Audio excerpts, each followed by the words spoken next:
Hello, welcome. Thank you for joining us on this edition of News 2. I'm Sandra Gumansing. In our top story, Governor Kenneth Mapp is making a deal with a VI company that could mean the return of active horse racing in the Virgin Islands. In a press conference on Thursday, the governor unveiled a multi-million-dollar agreement that, if approved, could see a rise in activity and revenues for both St. Thomas and St. Croix. And on the racetracks, News 2's April Knight has more.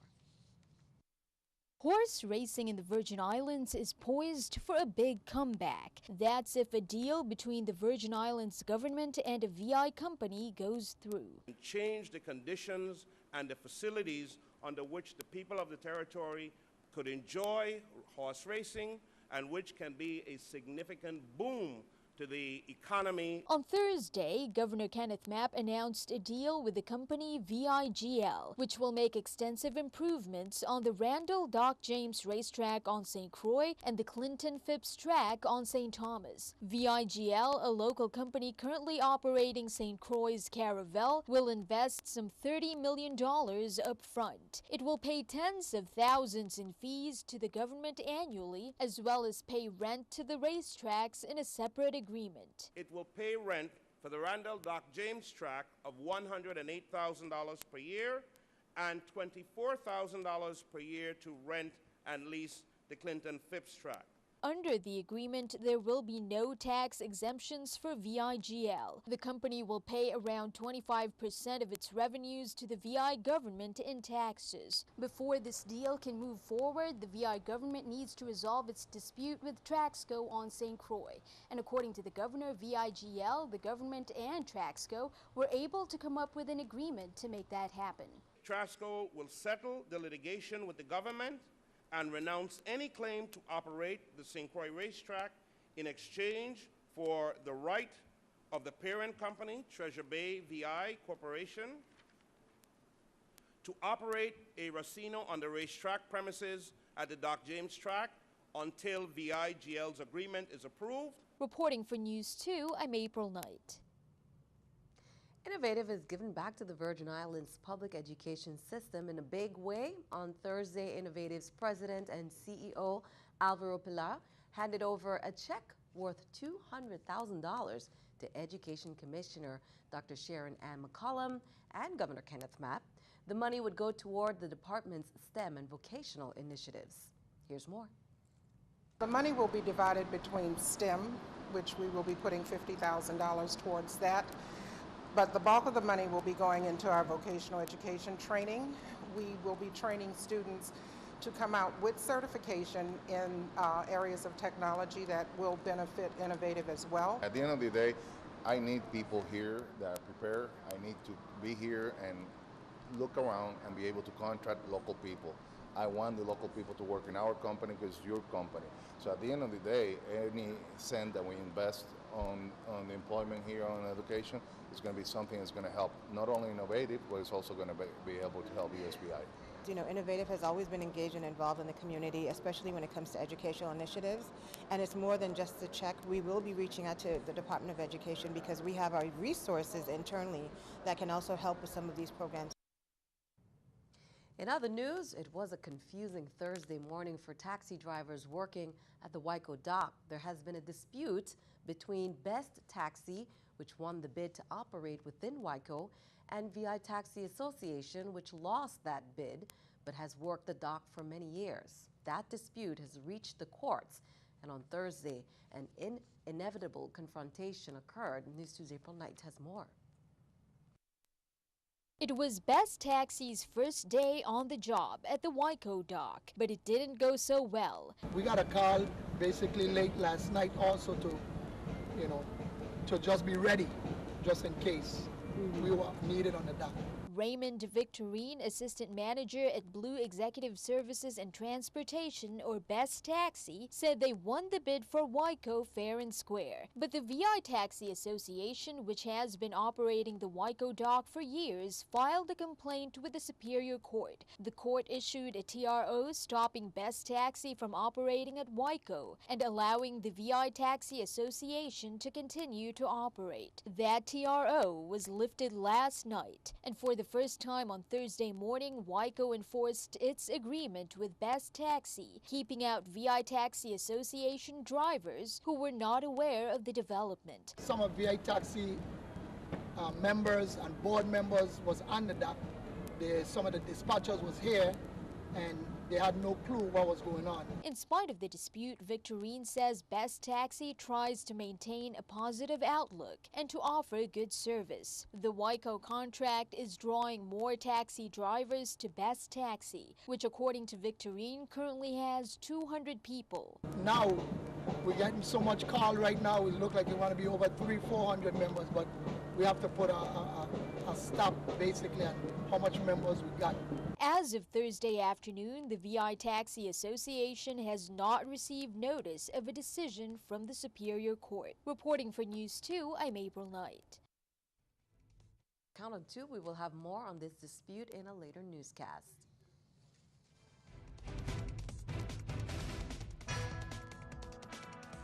Early voting is on the rise. That's according to the election systems update as of Thursday. They're still urging people to take advantage of the opportunity to come out and vote early. Early voting happens from 6 a.m. to 9 p.m. until October 31st in your local election offices. The election system has also ordered new ballots per the vote taken by the Board of Election on Tuesday. The new ballot will contain the party symbol next to the name of the candidate who's affiliated with that party. Senator Marvin Blyden wants the public to know that this weekend is the final opportunity to donate items for the Haiti relief efforts that his office, local civic organizations, and churches have been working on over the past week. They're still in need of some non-perishable foods, baby items, such as diapers, good clean clothing, and personal care items such as shampoo, soap, toothpaste, sanitary napkins. Now, if you would like to donate items for the Haiti relief, please bring your items boxed and unsealed to the Crowley trailer in the parking lot of Tutu Park Mall no later than Sunday, October 30th, between 10 a.m. to 4 p.m. There will be stations at both Pueblo supermarkets as well. Previously concentrated mostly in the central region of Haiti, cholera now threatens to take hold in the southwest in Haiti for multiple reasons. It is a waterborne disease, and the inundation caused by Matthew, about 3 feet of rain fell in a day, caused a sudden rise in the water table, which in turn flooded septic tanks. Sanitary systems that did exist were largely destroyed. There was also the risk that Haitians going to the area to help might be bringing the disease in with them. An estimated 1.4 million people are in need of food assistance following the hurricane on October 4th. That's according to a joint statement by the government of Haiti, along with many others. Well, new polls out in some key battleground states show that this presidential race is tightening. Voters in Nevada and Florida are making this closer race than some experts predicted. And now both sides are gearing up for a frantic finish over the final 12 days. Diane Gallagher has this report on the race for the White House. She's known as the closer. I am grateful for Hillary, for her leadership, for her courage. And for the first time, Michelle Obama is bringing her closing argument to the same stage as Hillary Clinton, the First Lady campaigning with Clinton to secure the crucial swing state of North Carolina. This may be one of the most, if not the most important elections of our lifetimes. Clinton, who is still fighting off the slow drip of the WikiLeaks email hack, is battling to keep states like North Carolina leaning her way. New polls out Thursday show Donald Trump closing the gap in some battleground states, moving Nevada and Florida back to being considered toss-ups. That's good news for Trump, who started his day with family by his side during an interview on Good Morning America. Well, we're very proud of our father. And is focusing on the must-win state of Ohio. Early voting is underway, so make sure, get out and vote. We don't want to give this away. But his road to 270 will require much more than the Buckeye state. Even with tightening polls, take a look at CNN's electoral map. In order for Trump to win, he would have to get every red state, every toss-up state, those are in yellow, plus one of the light blue leaning Democratic states just to reach that magic number. It is a very narrow path, and though his poll numbers are trending up, time is running out, with just 12 days left to go until November 8th. In Washington, I'm Diane Gallagher. Keeping our eye on the economy, let's take a look at the stock market watch at the New York Stock Exchange. According to the numbers, you'll see there shortly, you can see everything down. The Dow 29, NASDAQ down 34, S&P 500 also down at 6. Coming up on News 2, Viking Ocean Cruises Viking Star made her inaugural call on Thursday at the Waco dock on St. Thomas.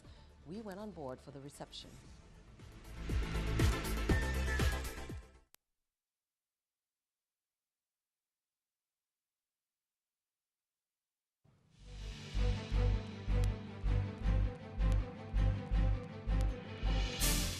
Welcome back. Coast Guard and Puerto Rico police crews rescued 14 Cuban migrants in the Mona Passage Tuesday morning who were stranded on the uninhabited natural reserve of Monita Island, Puerto Rico. Coast Guard were initially contacted by Puerto Rico Department of Natural and Environmental Resources park rangers on Mona Island who reported seeing flashing lights coming from the neighbor island. Coast Guard launched a helicopter and a cutter from Air Station Borinquen. The crew located the group of migrants, 9 men and 5 women, taking shelter inside a cave at the bottom of the 150 cliff just above sea level and hoisted them out. Well, Viking Ocean Cruises MS Viking Star made her inaugural call on Thursday at the Waco dock on St. Thomas. Viking Star has been awarded with the cruise industry's highest honors. The specs, 48,000 gross tons, 29 meters wide and 28 meters long, about 940 guests. Now, a welcome ceremony was held on board where plaques, gifts, the VI flag, and even Crucian rum was handed to the captain just to say welcome to the VI. Presenting were Angela Payne of VI Tourism, Elizabeth Newton, U.S. Coast Guard, Director of Property for Waco, Anthony Otley, Raymond Victorine and Kerry Harrigan of Best Taxi, and Rita Mayer of Virgin Port Services.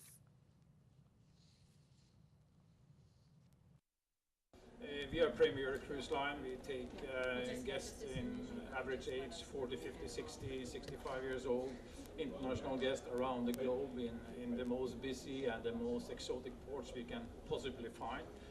And when we decide to come to the Caribbean, of course, St. Thomas is on the prime top of our list of going into the ports because it is beauty, because of the history, and of course shopping opportunities and all the beaches we would like to present to our guests as well. So very important to be here for our guests. So the feedback from the tourist industry, for our tour guides, for our travel agents, and from our guests and from our cruise critics members as well is that all together we were elected, we were chosen to be #1 ocean cruise line last year, and that is only after 1 year in service. So compared to the other ships, we are fairly small ships in one of the cruise ships in the market. Effective November 1st, 2016, customers whose Lifeline certification will expire on November 30th, 2016 should visit the innovative business offices for recertification. Customers must come in between November 1st, 2016 and November 20th, 2016 for recertification. For those customers that have certifications expiring in future months, you will receive a reminder letter from Innovative. Customers must bring the following requisite documents with them when they apply for recertification: acceptable and valid forms of identification that confirm your legal name, date of birth, and social security number, proof of program eligibility or proof of income eligibility. The Department of Human Services will no longer process Lifeline applications after November 1st, 2016. Commissioner-designee Dr. Anita Roberts received notification from the Office of Grants Management Division of Mandatory Grants in Washington, D.C. that the Department of Human Services will be receiving $2,731,220 for the Children and Families Program. Child Care Development Funds provide child care services for low-income family members who work, train for work, attend school, or whose children receive or need to receive protective services. Roberts said that $955,000 of the allotted amount has been received, and the balance will be transmitted later in the fiscal year. Virgin Islands Department of Education has announced 5 finalists for the prestigious 2016 District Teacher of the Year Award.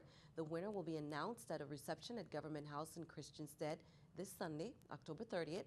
Now, here are the finalists: Elizabeth Beck, Business, St. Croix Career and Technical Education Center; Dinah Brown, English, St. Croix Central High School; Saida Carter, English, St. Croix Educational Complex, Barbara Daniels, Music, Ricardo Richards Elementary School, Taisha St. Jules, 6th grade, Claudio Marco Elementary School. Now, the St. Croix District Teacher of the Year will compete against Kendra Vicars, who was recently named 2017 Teacher of the Year in the St. Thomas St. John District. Virgin Islands Department of Education St. Croix Office of the Insular Superintendent is informing students, parents, and the general public that the St. Croix Educational Complex will be closed beginning Sunday, October 30th for a 10-month period in order to facilitate needed repairs. Now, the closure, and this is the field, now the closure is also extended to all related outdoor athletic structures, including bleachers and the football field. During the closure, essential upgrades will also be made. Arrangements are in place for SCEC student athletes to use other locations to continue their practices and sporting activities. Community residents who use the track regularly are also asked to seek out alternative locations to continue their health and fitness regimens. The Committee on Culture, Historic Preservation, Youth and Recreation, chaired by Senator Myron Jackson, they held a measure to authorize the purchase of parcels to be used for the construction of a National Museum and Cultural Civic Center and for other purposes. And that was on Wednesday at the Earl B. Otley Legislative Hall. Members voted to hold Bill number 31-0472, sponsored by Senator Myron Jackson, with a vote of 5 yes, 2 absent. The measure transfers the former J. Antonio Jarvis Elementary School to DPNR and authorizes the purchase of its parcels to be used as a School of Art for Conservation and Museum Science, a National Museum and Cultural Civic Center, and authorizes the use of parcels on Hospital Street in Christiansted, St. Croix as a School of Architecture for UVI. Speaking of museum, the VICM fundraising ball this past weekend was a huge success. The event included a cocktail reception, past appetizers, performers, dancing, live auction experience, and more for the annual fund. And many came decked out in their finest gowns, tux, and masks in recognition of the theme. Earlier this year, Gateway Global Management, an EDC beneficiary, they made the largest ever contribution of $40,000 recently. Diamonds International made a $4,000 contribution. Uriel Cohen, founder of White Bay Group, they contributed $12,420. VICM's mission is to bring children and families together in an interactive educational space. Be sure to stick around. Your News 2 AccuWeather forecast comes your way next.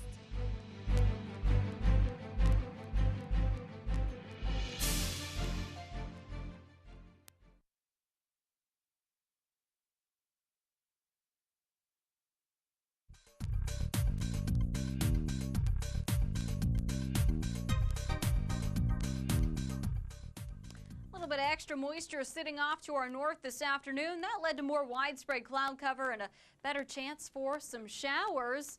Radar showing some of those heavier downpours out over the open water, but some of them getting closer to the Virgin Islands here this evening. We could see a shower or two throughout the area, but it's not going to be a washout. Maybe carry the umbrella just in case. Temperatures stay nice and mild in the upper 70s as we roll on into Friday morning. We'll get close to 90 in St. John Friday afternoon, partly sunny. Again, watch for some of those showers to sneak their way in. The shower possible for St. Thomas as well. High gets to 88 degrees with a mix of clouds and some sunshine. We're watching for a couple of showers near St. Croix. Temperature once again a nice mild 87 degrees. The trade wind's not quite as strong as what we're used to, so it may feel a little bit muggier the next couple of days as well. They're out of the east on the Atlantic side, about 5 to 10 knots. Waves about 2 to 4 feet, so no trouble out there for the boaters. The swimmers going to have great weather as well, although those water temperatures not exactly refreshing, although nice to swim in. Temperatures will be close to 80 degrees in the water. Waves about 2 to 4 feet on the Caribbean side with those winds out of the east at about 5 to 10 knots. Here's a look at that extended forecast. We'll see partly sunny sky Friday. Again, maybe a shower or two. That shower chance lingers through this weekend and into early next week.